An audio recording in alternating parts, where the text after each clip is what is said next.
Передаю вам немножко наш вайб. Народ уже вовсю отдыхает.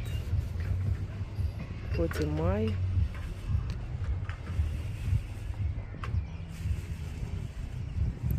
Скоро здесь негде будет полотенцу упасть. И вот наши песики тоже тут спят. Греют свои косточки.